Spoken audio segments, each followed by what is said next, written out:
I mean that literally. So this is China's economy compared to that of the United States, and you can see that China is actually shrinking relative to the United States, and this is using Chinese government data, which we know exaggerates the size as well as the speed of China's GDP growth. These are the different growth estimates for China. The red line is what the Chinese government says the Chinese economy is growing at. The other lines are based on objectively measurable data, things like how much electricity is being used at night that you can see from outer space. If you use those other estimates, then China's economy is actually at least 20% smaller than the graph I showed you before. And when you dial down into other metrics, you see a similar story. So this is productivity. This is what you really need to grow an economy. To grow an economy, you can either add more workers, or you can spend more money, or ideally, you can become more productive by producing more at lower cost. And you can see that with really the exception of the 2021, the reopening from zero COVID, productivity growth in China has been negative for over a decade, which means that China is becoming less efficient over time. And you see this also reflected in the so-called capital output ratios. So this is how much capital or money do you have to spend to produce every unit of GDP growth. You can see that in recent years, those have skyrocketed, which means that China is spending more and more to produce less and less. And well, that's totally normal. I think the whole world is in crisis, especially over the past years. From the virus crisis, from the war that were started all over the world, in Europe, in the Middle East, and from inflation rising, from trade wars between many different countries, for all the political instabilities. All of these are the many different factors that make the world worse. And the worst conditions, the conditions are worse in many different countries, in Europe, in the US, in America, in Africa, and in Asia as well. So I think China is also subject to all of these factors, since China exports a ton of goods. If the country where the goods are exported to, such as America and Europe, have less money, spend less money on buying goods, then China is going worse as well. So I think every economy, due to globalization, are tied together, and China is a primary producer in the whole world. And if the country buying are not doing well, then the producer is not doing well as well. So that's what I think. That's why China is basically slowing down in production. Natural outcome of this is a huge explosion in debt. So in recent years, China has gone from, about an average developing country level of debt, similar to India, to above and beyond even the American fat cats in terms of its debt, with no end in sight. If any of you have been traveling to China recently, as I imagine some of you have been, a lot of people come back and say there's a palpable malaise in Chinese society that didn't used to exist before. And you're seeing that in public opinion surveys. So for the first time, really, in more than a generation, you're having more and more Chinese citizens saying that their lives are getting worse year by year.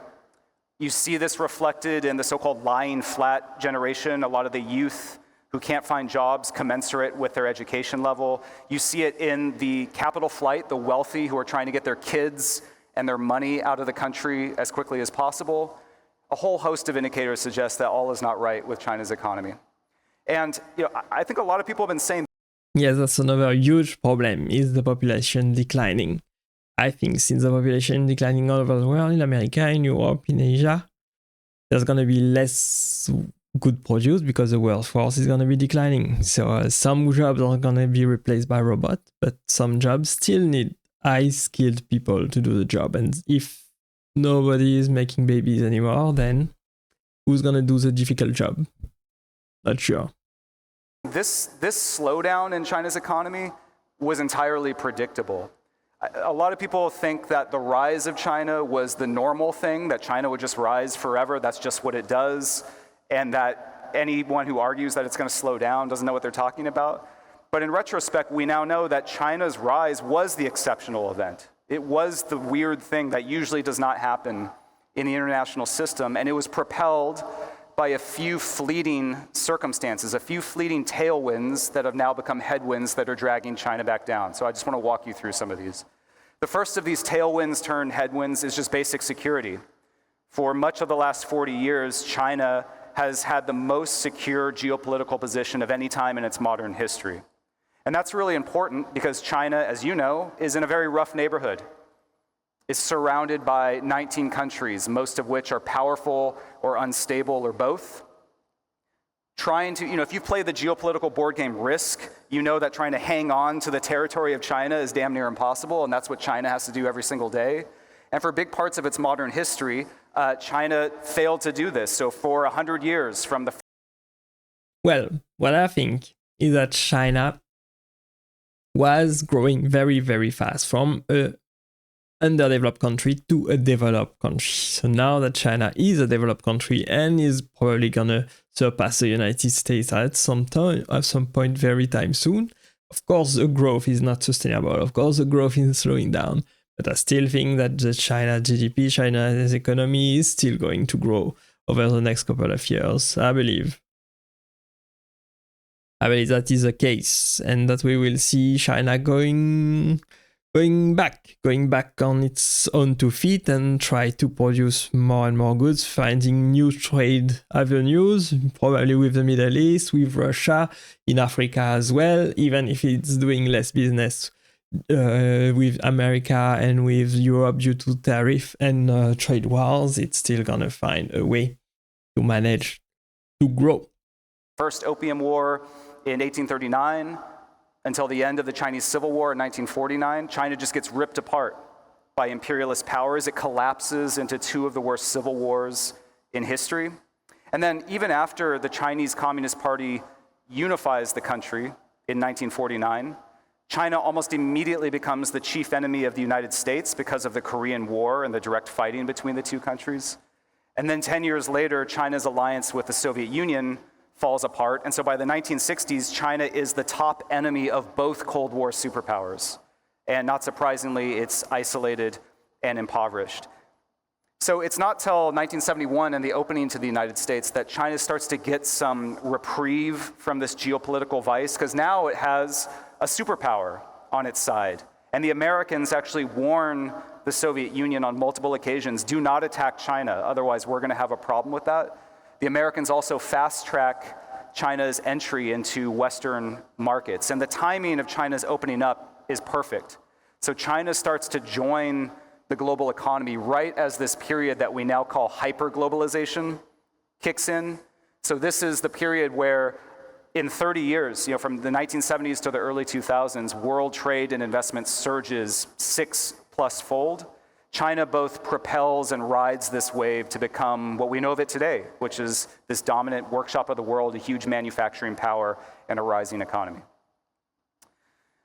The second factor that China really needed for its rise was decent government. So in 1976, Mao dies, and China's leaders basically say, let's not do another cultural revolution. And so they start to reward lower-level Chinese. What does he mean by good government? I don't think the actual government of China right now is good. I don't think that's the premise is completely false, in my opinion.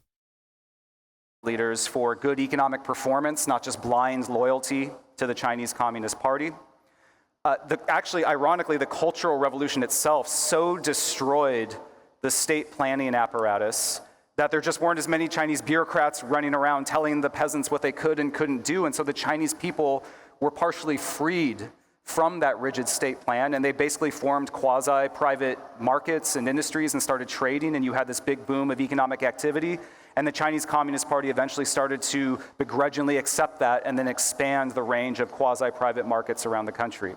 So China had the right policies to capitalize on its new opportunities at the right time. A third crucial factor was the greatest demographic dividend in human history.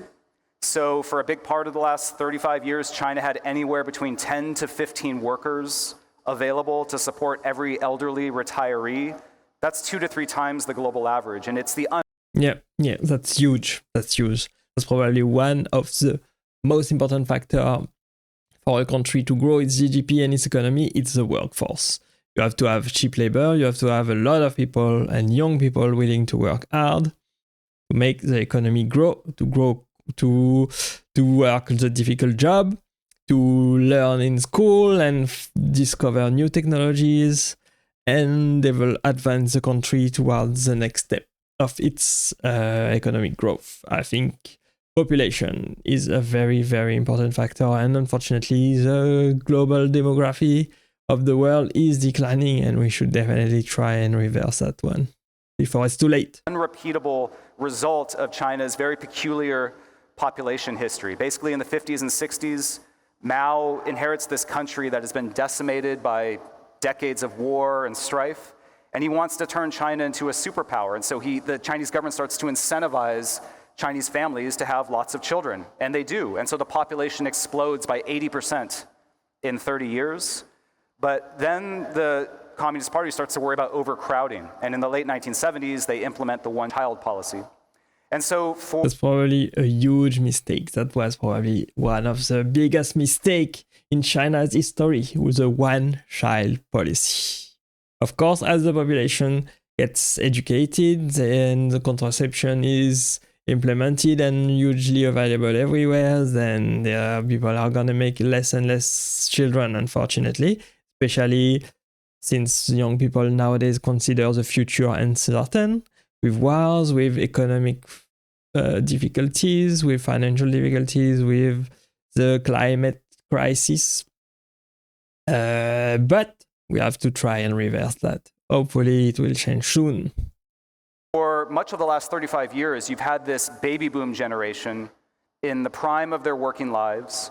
They had relatively few parents to take care of because so many of them had died in the civil wars and the famines. And they had relatively few children to take care of because they weren't allowed to have them. So this population was absolutely primed for economic productivity. Demographers think this demographic bubble alone explains at least 25% of China's rapid growth over the last 35 years.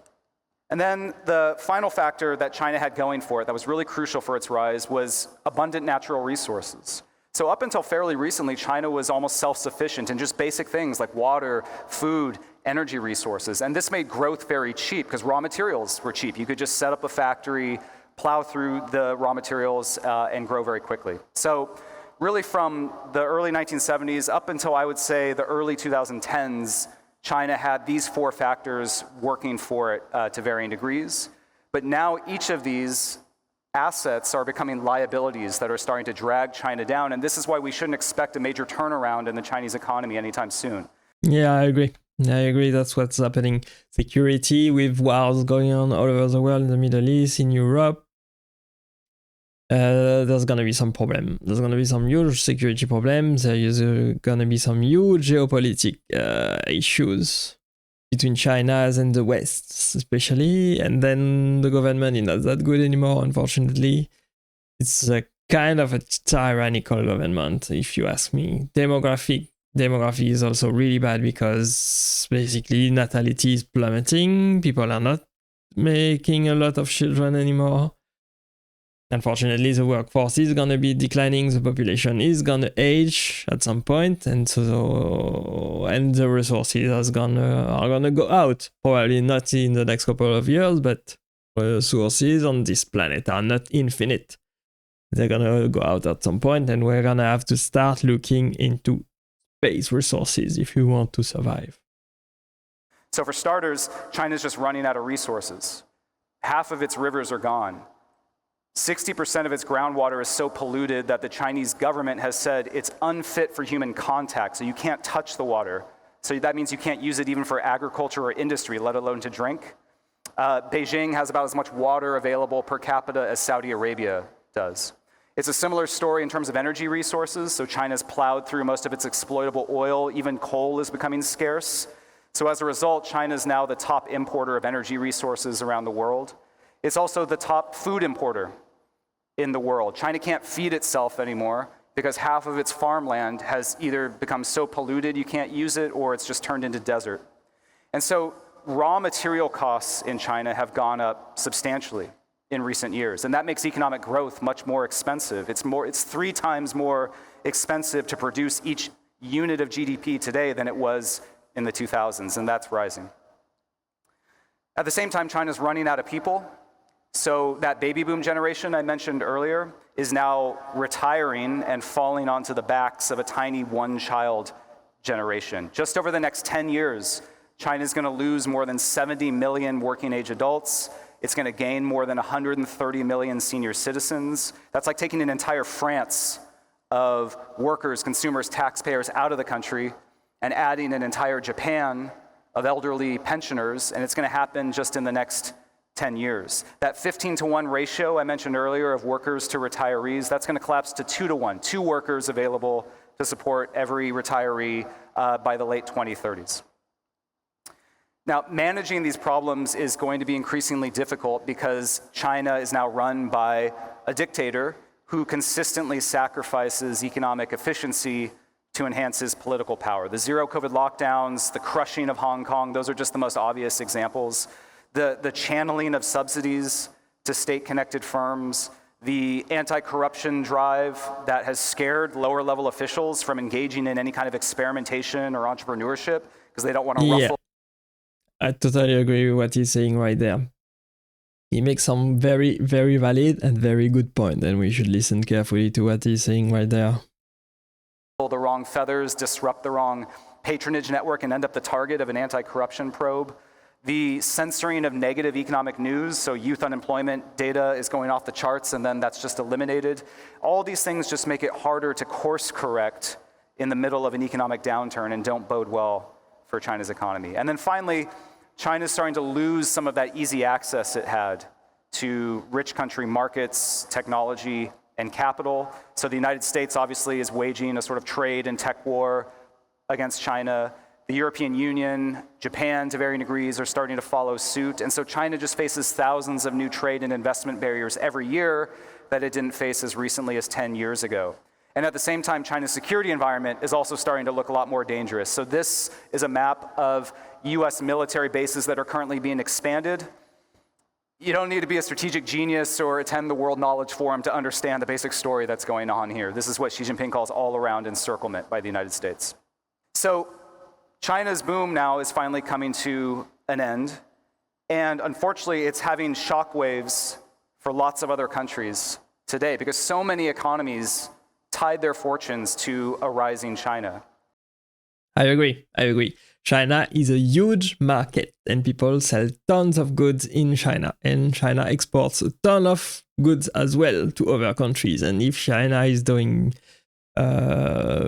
badly, and the rest of the world is gonna do badly as well. We should all strive to work together to a better future for the whole planet, for the whole humanity, and not push towards each and not fight against each other. That's not the way forward at all.